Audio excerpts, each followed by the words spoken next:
Students, कैसे हैं आप? आशा करता हूँ आप सब लोग घर पर सुरक्षित होंगे। बच्चों, आज आपके लिए लेकर आए हैं बिहारी लाल द्वारा भक्ति के दोहे। हम इनमें से 4 भक्ति के दोहों का पाठन कार्य पिछली वीडियो में कर चुके हैं। जो शेष 4 बचे हैं उनका पाठन कार्य मैं आज आपको कराऊंगा।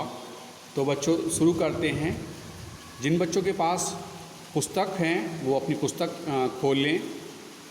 जो उपरोक्त पाठन कार्य है ये माध्यमिक शिक्षा परिषद उत्तर प्रदेश के कक्षा 10 की हिंदी पाठ्य पुस्तक से आपको कराया जा रहा है। तो शुरू करते हैं। हम 4 जो हैं दोहों का पिछले उसमें करा चुके हैं, तो आज अगले का शुरू करते हैं। या अनुरागी चित्त की गति समझे नहीं कोई, ज्यों ज्यों बूढ़े श्याम रंग त्यों त्यों उज्ज्वल होई। यहाँ पर मैं एक बार फिर से पढ़ देता हूँ जिससे आपको थोड़ा सा समझने में आसानी हो। या अनुरागी चित्त की गति समझे नहीं कोई, ज्यों ज्यों बूढ़े श्याम रंग त्यों त्यों उज्ज्वल होई। अर्थात मैं इसका आपको संदर्भ पहले ही बता चुका हूँ, एक बार फिर से मैं आपको बता देता हूँ कि उपरोक्त जो दोहा भक्ति दोहे हैं ये बिहारी लाल द्वारा रचित बिहारी सतसई से लिए गए हैं। इस प्रस्तुत दोहे में बिहारी का मत है कि श्री कृष्ण के प्रेम में मन की मलानता एवं कलुषता दूर हो जाती है तथा हृदय स्वच्छ हो जाता है। तो मैं अब इसकी व्याख्या आपको बताता हूँ। देखिए, अनुराग से भरे हुए मन की गति समझना कठिन है, या अनुरागी चित्त की गति समझे नहीं कोई। अर्थात अनुराग से भरे हुए मन की गति को समझना कठिन है, इसकी गति बड़ी विचित्र होती है। ज्यों ज्यों बूढ़े श्याम रंग त्यों त्यों उज्ज्वल होई। यह प्रेमी मन जितना ही काले रंग अर्थात श्री कृष्ण में डूबता जाता है उतना ही पवित्र और उज्ज्वल अर्थात निष्कलुषित हो जाता है। ये इसका जो है अर्थ निकल के आता है बच्चों। अगर इसके काव्य सौंदर्य की बात की जाए तो यहाँ पर जो है श्री कृष्ण की भक्ति के महत्व को बताने में कवि ने अद्भुत काव्य संयोजन किया है। भाषा जो है यहाँ पर ब्रज है, रस शांत है, गुण माधुर्य है, अलंकार में जो है श्लेष और विरोधाभास तथा छंद जो है वो क्या है, दोहा। चलिए अब आगे की बात करते हैं।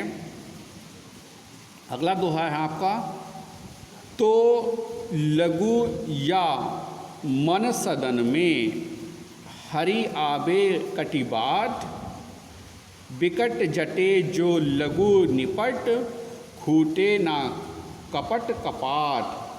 तो इस दोहे में जो है कबीर बिहारी कहते हैं कि कपट त्यागने पर ही मन में ईश्वर आ सकता है।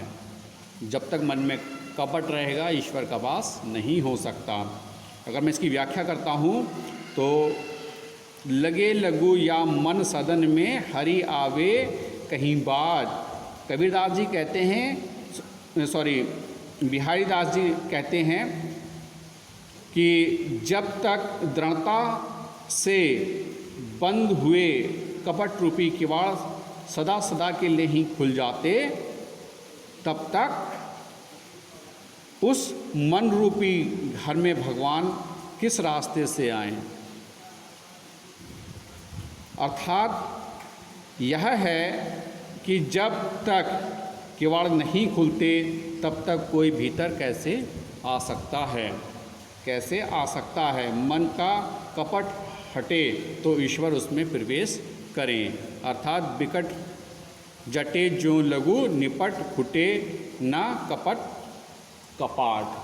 जब तक कपट अर्थात कपट के कपाट नहीं खुलेंगे जब तक जो है उसमें कोई प्रवेश नहीं कर सकता। यहाँ पर अगर काव्य का सौंदर्य की बात की जाए तो ईश्वर की प्राप्ति निर्मल मन से ही संभव है। इस सत्य की कवि ने यहाँ पर कपाट अर्थात कपट रूपी किवाड़ का प्रयोग करके उत्तम जो है अभिव्यक्ति की है। यहाँ पर भाषा वही ब्रज रहेगी, रस भक्ति है, गुण प्रसाद है, अलंकार रूपक और अनुप्रास है, और दोहा यहाँ पर छंद है। ठीक है, अब अगले वाली हम जो है बात करते हैं। जगतु जानियो जिनिहि सकलु सो हरि जानियो नाही, जो अखियानु बसु देखियो आँखी न देखी जाही। मैं एक बार फिर से पढ़ देता हूँ इसको। जगतु जानियो जिन्हि सकलु सो हरि जानियो नाही, जो अखियानु बसु देखिए आँखी ना देखी जाही। तो यहाँ पर जो प्रसंग है इस दोहे में बिहारी लाल भक्त को प्रेरणा देते हुए कहते हैं कि तू ईश्वर को जान ले। ईश्वर को जानना परम आवश्यक है। अगर मैं इसकी व्याख्या करता हूँ तो व्याख्या सुनेंगे बच्चों। जिस ईश्वर ने तुम्हें संपूर्ण जगत का ज्ञान कराया, जगतु जानियो जिन्हि सकलु, जिस ईश्वर ने तुम्हें संपूर्ण जगत का ज्ञान कराया, सो हरि जानियो नाही, तुमने उस हरि को नहीं जाना है, उस ईश्वर को नहीं जाना है। जो अखियानु बसु देखियो आँखी न देखी जानी, तब यह ऐसी ही रही जैसे कि आँखों से हम सब कुछ देख लेते हैं, पर अपनी उन आँखों को अपनी आँखों से नहीं देख पाते हैं। ठीक, यहाँ पर अगर काव्य सौंदर्य की बात करें तो कवि ने संपूर्ण संसार का ज्ञान कराने वाले ईश्वर को न जानने वाले मनुष्य की स्थिति का सजीव चित्रण किया है। यहाँ पर जो भाषा है ब्रज है, रस शांत है, गुण जो है प्रसाद है, अलंकार दृष्टांत है, और दोहा आपका क्या है, छंद दोहा है। इसका अंतिम वाला देखेंगे आज। जब माला छापा तिलक, सरे ना एको कामू, मन कांचे नाचे व्यथा साचे राचे रामू। मैं फिर से पढ़ देता हूँ। जब माला छापा तिलक, सरे न एको कामू, और मन कांचे नाचे व्यथा साचे राचे रामू।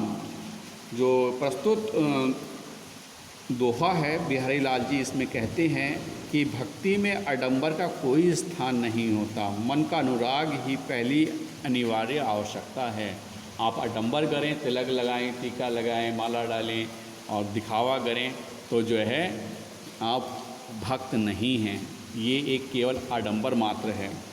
मैं इसकी व्याख्या करता हूँ बच्चों। भक्ति के मार्ग में बहाए आडंबरों जैसे लोक दिखावे में जप करना, लोगों को दिखाने के लिए गले में माला पहनना, अपनी प्रसिद्धि हेतु तरह तरह के तिलक छापे लगाना आदि से एक भी काम सिद्ध नहीं होता है। जब तक तुम्हारे मन कांचे नाथे व्यथा, जब तक तुम्हारे मन कच्चा रहेगा तब तक व्यर्थ ही नाचते रहोगे, यानी कि भटकते फिरोगे इधर उधर। राम तो तभी प्रसन्न होंगे, साचे राचे रामू, राम तो तभी प्रसन्न होंगे जब तुम्हें सच्चे मन से उनकी शरण में तुम जाओगे। जब सच्चे मन से उनकी शरण में जाओगे तभी आपको राम प्राप्त होंगे, अर्थात ईश्वर की प्राप्ति होगी। अगर मैं काव्यगत सौंदर्य की बात करूं तो कवि ने यहाँ ईश्वर की भक्ति के लिए बाह्य आडंबर करने वाले की आलोचना की है, अर्थात भाषा यहाँ पर ब्रज है, रस शांत है, गुण प्रसाद है, अलंकार अनुप्रास है और छंद दोहा है। तो बच्चों आज के लिए 4 मैंने आपको जो है भक्ति के दोहे बताए। आशा करता हूँ आपके समझ आए होंगे। आप इन चारों के अर्थ को जो है अपनी उत्तर पुस्तिका में लिख लेंगे जैसा जैसा मैंने आपको बताया है। आप संदर्भ एक ही लिख लें तो पर्याप्त है। बाकी जो है प्रसंग मैंने चारों के आपको यहाँ पर क्लियर करके बताए हैं, तो आप प्रसंग लिखेंगे, व्याख्या लिखेंगे और काव्यगत सौंदर्य लिखेंगे। इस प्रकार से चारों ही बोर्ड की परीक्षाओं के लिए भी बहुत इम्पोर्टेंट हैं और इस कार्य को आप अपनी फेयर नोटबुक में कर लें। तो बच्चों मिलते हैं नेक्स्ट वीडियो में, जब तक के लिए हैव ए नाइस डे।